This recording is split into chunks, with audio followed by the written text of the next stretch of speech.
Welcome back to Global Value. Today we are going to be analyzing the stock of the Simply Good Foods Company. Simply Good Foods operates in the consumer packaged goods industry. They provide low carbohydrate, high protein bars, shakes, and other products such as confections, chips, cookies, powder, and frozen pizza under the Atkins and Quest brands. The firm also licensed the Atkins brand to Bellisio Foods, which produces frozen meals. Atkins products are modeled after the philosophy of Dr. Robert Atkins, whose 1972 book, Dr. Atkins' Diet Revolution, conferred the benefits of a high-protein, low-carbohydrate diet and is credited with launching the low-carb diet trend. Quest, acquired in November of 2019, also follows the high-protein, low-carbohydrate philosophy and targets active lifestyle consumers. 96% of the firm's sales occur within North America. The Simply Good Foods Company is headquartered in Denver, Colorado.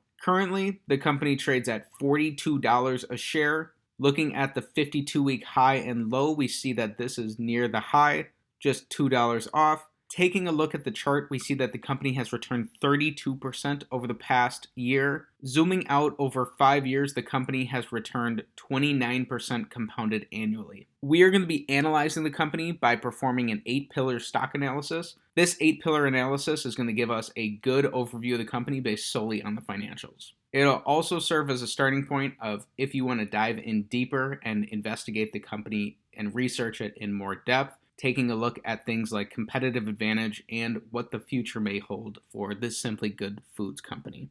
So let's get right into the analysis. Starting off with pillar number 1, we are looking for the 5-year average PE to be below 22.5.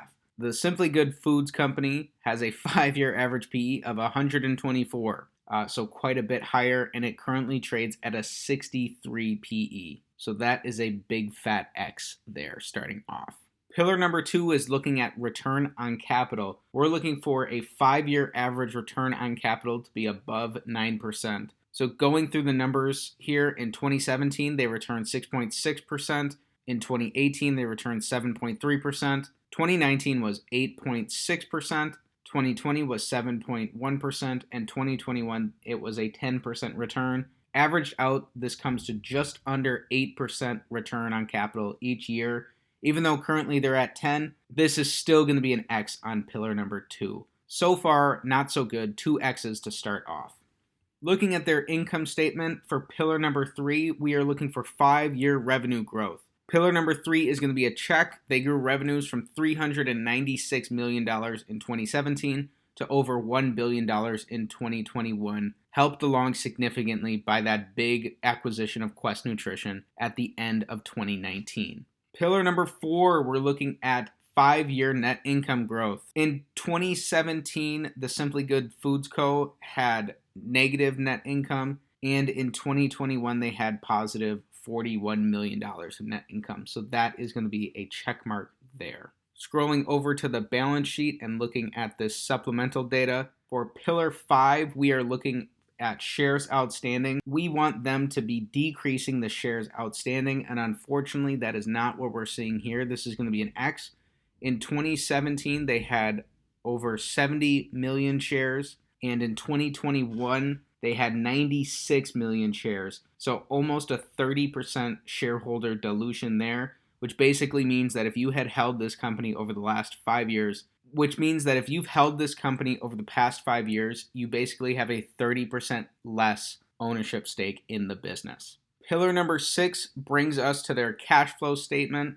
We're looking for 5-year free cash flow growth. So in 2017, they did negative $6.4 million in free cash flow. 2021, they did a positive $126 million of free cash flow. In between, in 2018, they had $59.2 million of free cash flow. In 2019, they had $72 million, and in 2020, they had $53.3 million.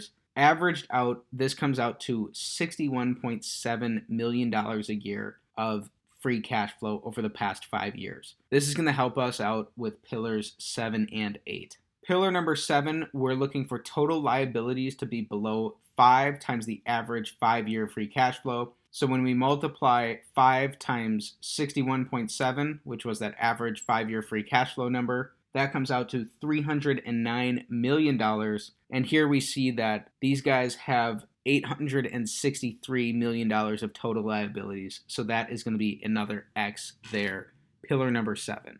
Finally, pillar number 8, we want to get some idea of what is a realistic valuation for the company and what serves as a starting point for what we would want to pay for the company. Pillar number 8 is comparing the market cap, which stands at $4.2 billion, to that average 5-year free cash flow times 20. So when you multiply 61.7 times 20, that comes out to $1.2 billion, which is less than a third of their current market cap. So this is quite a bit away from what the free cash flow profile of the company says that you should be willing to pay for it. However, I will make note that their cash flow over the 5 years was lumpy, and it had been steadily increasing quite significantly, especially after that late 2019 acquisition. So in summary of our 8-pillar analysis, the Simply Good Foods Co. checks 3 of the 8 pillars for a somewhat lackluster performance. So at this current price, I'm not that interested in the company, even though I'm a fan of some of the brands that this company has, especially Quest. I'm big into their protein bars, their protein chips, and even some of their frozen pizzas. They're pretty good and have really good macronutrients there. This company is still going to be a pass for me right now. Well, guys, that is it for today's video. If you've watched this far all the way to the end, I really appreciate it. Please be sure to like this video,